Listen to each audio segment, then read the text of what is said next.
saya sampaikan kepada seluruh umat Kristen, umat Katolik, selamat merayakan hari kemenangan kebangkitan Yesus Kristus melalui kematian dan menjadi pondasi utama dari iman Kristiani. Selamat merayakan, semoga dengan merayakan ini memberikan kesadaran bagi kita umat Kristen dan umat Katolik agar ke depan itu sudah memberikan cahaya bagi umat sesama manusia, umat beragama lain dan sesama, dan yang paling pokok bisa memberi cahaya juga terang dan garam kepada pemerintahan dan kepada siapapun yang ditemui. Jadilah terang dan garam, peliharalah hatimu, sebab dari situ berpancar kehidupan. Amin.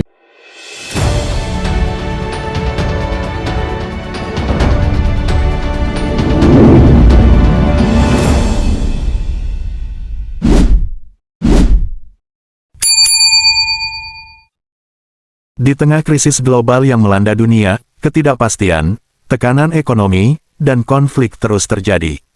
Ketua Harian BISMA, Badan Interaksi Sosial Masyarakat, Dr. John Palinggi, menegaskan bahwa Paskah adalah momentum penting bagi bangsa. Bukan sekadar perayaan, tetapi titik balik untuk berubah. Paskah mengajak kita meninggalkan manusia lama, yang penuh pesimisme, ego, dan kepedulian yang tumpul, dan bangkit menjadi manusia baru, yang hidup dalam kasih, kejujuran, dan keberanian melakukan yang benar. Di tengah krisis ini, bangsa Indonesia membutuhkan lebih banyak manusia baru. Pribadi yang membawa harapan, bukan ketakutan. Yang menghadirkan solusi, bukan masalah. Karena perubahan bangsa, selalu dimulai dari perubahan diri. Inilah makna Paskah yang sesungguhnya. Bukan akhir perayaan, melainkan awal kebangkitan. Saatnya berubah, saatnya bangkit, dan saatnya menjadi terang bagi bangsa. Saya John Palinggi, atas nama BISMA, Wadah Kerukunan Umat Beragama Indonesia, Islam, Kristen, Katolik, Hindu, Buddha, Konghucu, saya Ketua Harian, menyampaikan kepada seluruh umat Kristiani yang beragama Kristen dan beragama Katolik. Salam sejahtera, Shalom. Demi nama Bapa, Putra, dan Roh Kudus. Amin.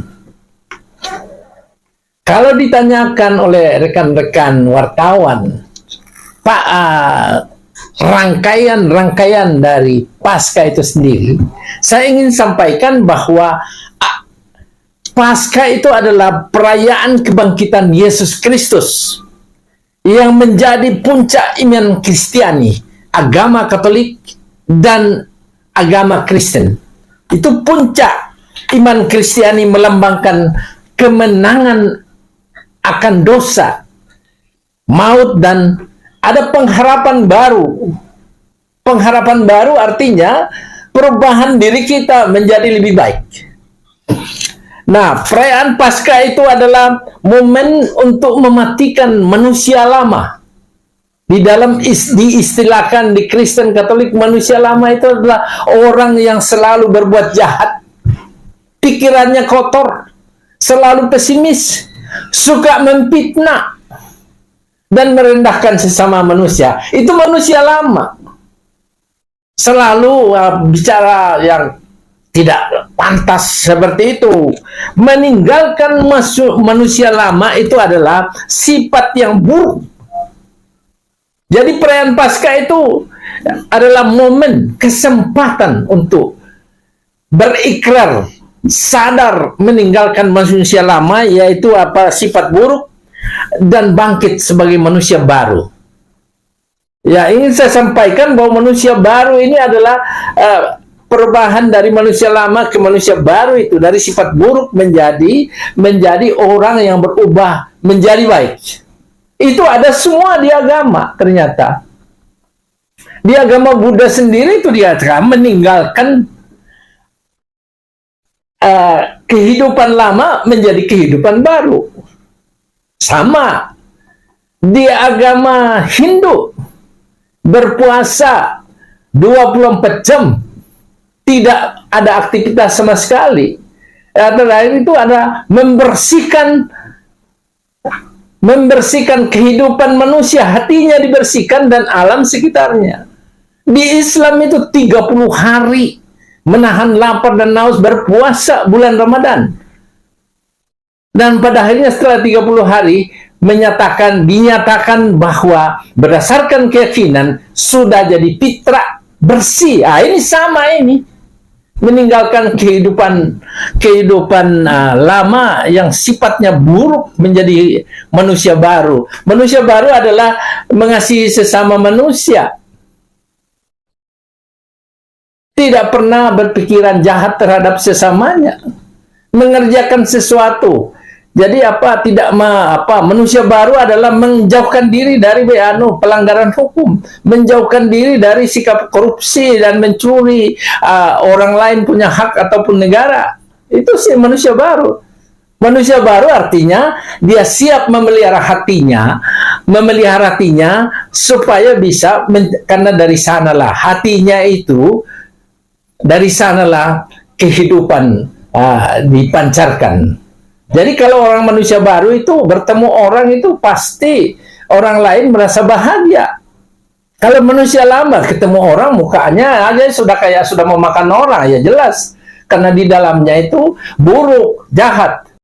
Manusia baru itu membawa sukacita. Jadi tanda-tanda orang manusia baru itu adalah membawa sukacita.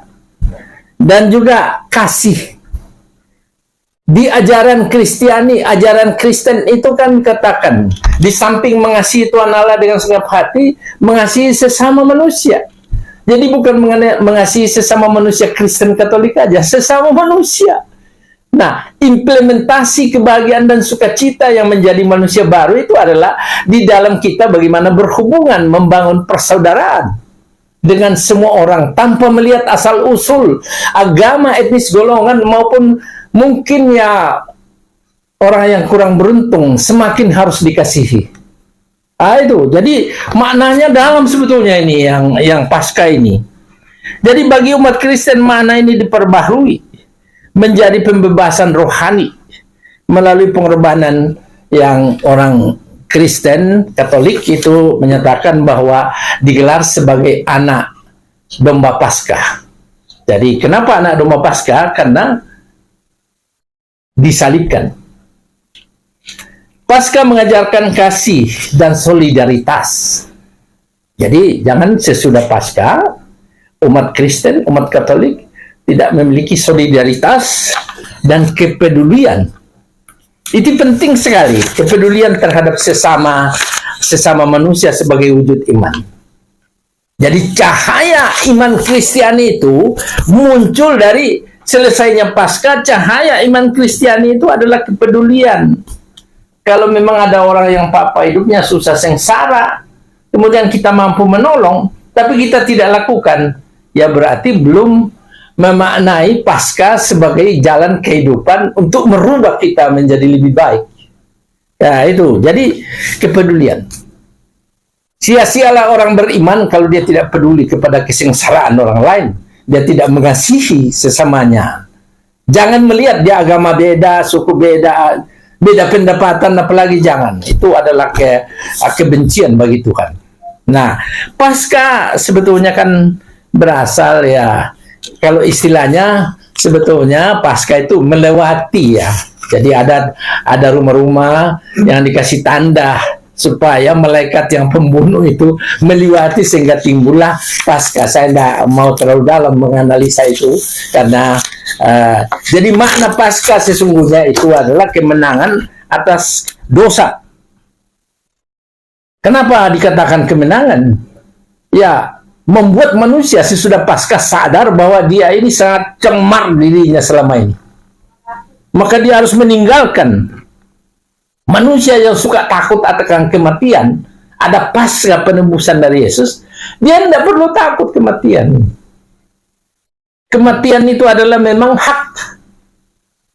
Jadi bukan kewajiban, tapi hak yang harus diterima.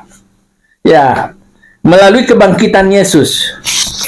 Itu adalah kebangkitannya membuktikan dia mengalahkan maut. dan menebus dosa umat Kristen Katolik. Jadi Paskah ini juga maknanya harapan, ya, jadi kasih dan harapan. Paskah menegaskan kasih Allah kepada manusia. Paskah itu adalah menegaskan kekuatan Allah dari kejahatan dan kematian. Jadi Paskah ini maknanya juga melambangkan transisi dari kegelapan. Paskah transisi kegelapan menuju terang. Jadi orang yang masih berkanjang dalam kegelapan itu adalah orang-orang yang tidak memiliki sukacita, tidak memiliki kebahagiaan. Dia selalu berkanjang dalam dosa, kejahatan. Dia sangat senang melakukan itu. Jadi dia belum transisi dari kegelapan menuju terang. Jadi Paskah melepaskan manusia dari kehidupan lama menuju kehidupan baru yang tentu beriman. Beriman artinya meyakini bahwa jalan yang dipilih itu adalah jalan keselamatan dan kebaikan. Banyak orang ya beriman tapi selalu berkanjang dalam dosa, ya. Jadi ini adalah Paskah sangat membahagiakan, karena dengan demikian umat Kristen Katolik juga akan memperoleh satu anugerah berkat serta rahmat dari Tuhan untuk merubah hidupnya menjadi lebih baik. Saya yakin itu bahwa umat Kristen Katolik dengan selesainya Paskah ini akan lebih memancarkan cahaya keluar kepada siapa saja, karena kasih Kristiani itu adalah mengasihi sesama manusia. Ya. Tapi ada sambungannya seperti diri sendiri. Kadang-kadang kasih Kristiani itu mengorbankan diri, itu bukan kasih. Bagaimana mungkin orang mengasihi orang lain sementara tidak mengasihi dirinya? Artinya, kalau dia sakit, tidak mungkin merawat orang untuk sehat. Tidak punya uang, tidak mungkin teriak-teriak untuk membantu orang lain. Jadi, dalam iman Kristiani itu harus betul-betul jangan hipokrit. Betul-betul dinyatakan melalui ketulusan hati, kebersihan hati, pemeliharaan hati. Yang lainnya adalah makna daripada Paskah ini adalah kasih dan pengorbanan. Kasih dan pengorbanan ini menunjukkan kasih Allah yang rela memberikan anaknya Yesus sebagai perantara bagi manusia. Jadi hubungan antara Allah dengan manusia itu terputus akibat dosa. Dosa mulai asal muasalnya dari Adam dan Hawa. Maka ada di sana orang diusir dulu. Ada Adam dan Hawa diusir, ular juga diusir, tetapi Allah, Tuhan itu tidak tega melihat manusia dipanggil kembali melalui penebusan Yesus disalib dan bangkit kembali. Ularnya tidak pernah dipanggil lagi. Itulah yang menjalar di dunia, yang orang Eropa, orang asing bilang Lucifer. Nah, Lucifer ini setan iblis. Ada di mana-mana itu. Jadi manusia diberi pilihan. Apa memilih Tuhan Allah penciptanya, atau melalui penebusan Yesus disalib dan bangkit, atau tetap memilih ini ular yang menjelajah itu. Maka banyak orang sengsara hidupnya karena dia memilih ular iblis itu. Saya sampaikan dulu ya urutan-urutannya. Karena ini penting juga urutan. Kalau ada urutan yang saya sebutkan waktu perayaan Nyepi, ini di perayaan Paskah juga ada urutannya. Nah, urutan yang rangkaian Pekan Suci itu yang pertama, Pekan Suci adalah minggu terakhir masa Prapaskah, memperingati peristiwa-peristiwa terakhir hidup Yesus. Jadi memperingati kesengsaraan dia. Nah, Minggu Palma itu memperingati masuknya Yesus ke Yerusalem. Dielu-elukan, dia naik satu keledai yang penuh kemenangan, di mana orang-orang menyambutnya dengan lambaian daun palma. Nah, kemudian rangkaian pekan suci itu juga dilanjutkan dengan Kamis Putih. Ya, Kamis Putih itu mengenang perjamuan terakhir Yesus bersama murid-muridnya.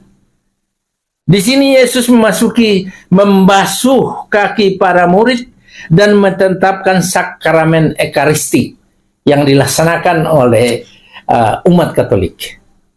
Jadi, bayangkan, kaki muridnya itu dibasuh.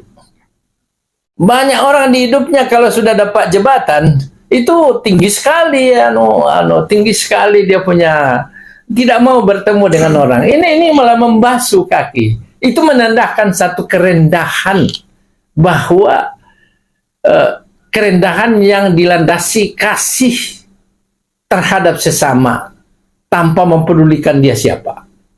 Jadi kemudian Kamis Putih itu dia membasuh kaki para muridnya dan menetapkan Ekaristi. Jadi ini yang sering Ekaristi dilaksanakan oleh saudara kita dari umat Katolik. Ya, dirayakan dengan itu yang istilah di Katolik Vigili Paskah, yang meliputi upacara cahaya penyalaan lilin Paskah. Kemudian berikutnya adalah Minggu Paskah. Ini puncak perayaan yang merayakan kebangkitan Yesus dari kematian. Jadi hari Jumat nanti ini adalah Jumat di mana masa sengsara, wafatnya, kemudian 3 hari dimakamkan, dia bangkit hari ketiga sesuai dengan firman Tuhan di Injil Alkitab orang Kristiani, Katolik dan Kristen. Jadi itulah rangkaian-rangkaian dalam rangka perayaan Paskah. Merayakan dan meyakini agama masing-masing itu adalah hal yang mendasar sekali. Karena itulah yang membentuk manusia kokoh, kuat, tegar, dan penuh pengharapan. Jadi diperhadapkan dengan situasi global perang Timur Tengah maupun krisis energi dan juga hal-hal lain, itu tidak bisa dibandingkan karena itu adalah berbeda. Perbedaannya adalah suatu keyakinan yang suci, yang sakral dan diyakini. Itulah jalan kehidupan sesungguhnya, kan? Entah agama Buddha, agama Hindu, tidak termasuk Konghucu. Agama Buddha, agama Hindu, agama Islam, dan sekarang mau Paskah. Itu diyakini. Jadi beda. Masalah kesulitan hidup atau ada peperangan, itu lain masalahnya lagi. Kalau menurut saya, munculnya satu peperangan dan sampai mengakibatkan seluruh dunia mengalami resesi, mungkin akan seluruh dunia sudah muncul ini, dan kita di sini belum juga, ya mungkin tidak tahu bagaimana ke depan. Menurut saya harus dipandang secara positif. Karena resesi ataupun tekanan hidup bagi manusia jangan dilihat sebagai hal yang sangat negatif dan kita tidak suka yang barang ini. Suka tidak suka, hidup manusia selalu diiringi dengan kepahitan, kebahagiaan, kesengsaraan, dan kebahagiaan. Hidup manusia mulai dari lahir sampai mati itu akan diiringi dengan hal yang disenangi dan tidak disenangi. Yang tidak disenangi peperangan sehingga mengakibatkan kita, ya katakanlah kita ini resesi. Ya resesi itu baik kok. Kalau kita pandang sebagai suatu ancaman, ya kita bukan sebagai manusia yang percaya kepada Tuhan, percaya kepada Allah, percaya kepada Sang Hyang Widi Wasa, percaya kepada Buddha. Kita harus melihat bahwa resesi ini, bersyukur kepada Tuhan ada resesi, maka dengan resesi itu akan muncul orang-orang yang mampu bertahan dalam resesi, karena modalnya adalah selalu memelihara hati, tidak menghina orang lain, kemudian tidak mencuri, tidak melakukan pelanggaran hukum. Nah, orang-orang ini akan lolos. Ini kan filter kehidupannya begitu, akan lolos dia. Nah, jadi filter itu resesi itu akan membuat manusia, mana manusia yang bisa bertahan dan tidak. Yang bertahan berarti selama ini memelihara hati, bukan tukang curi, tukang korupsi. Ya, yang langsung putus asa, inilah orang yang tidak bertuhan. Jadi jangan pandang resesi itu suatu ancaman. Menurut saya akan memfilter manusia, baik secara rumah tangga juga akan terfilter.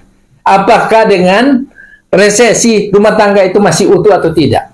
Kalau menurut saya rumah tangga harus lebih utuh, lebih dalam, dan lebih saling memperhatikan. Mungkin selama ini suami istri ya giat aja yang nggak karuan, sekarang pasti resesi, pasti kembali ke rumah. Ya kan? Nah, dalam negara mungkin selama ini kita bertarung, saling bertarung. Ya, orang-orang yang muncul di televisi mungkin ada kepentingannya dapat uang dari Amerika, dapat uang dari Israel, atau dapat uang dari Iran. Dia lagi mencaci maki. Nanti ada sadar kok. Sadar sendiri. Resesi itu menciptakan manusia menjadi lebih baik. Ingat, menciptakan manusia menjadi lebih baik. Kesadaran akan muncul saat ada masalah bagi manusia. Tidak pernah orang manusia mencari Tuhan kalau dia tidak dikasih kesulitan, kepahitan, bahkan resesi. Kalau ditanyakan bagaimana kalau gereja atau warga gereja itu, ya sebaiknya warga gereja berubah lebih baik mulai dari dirinya untuk merubah keluarganya, dan keluarganya berubah untuk merubah lingkungan, dan lingkungan merubah negaranya, dan negaranya merubah dunia lebih baik. Dimulai dari diri kita. Tidak mungkin kita merubah dunia tanpa memulai diri kita menjadi lebih baik.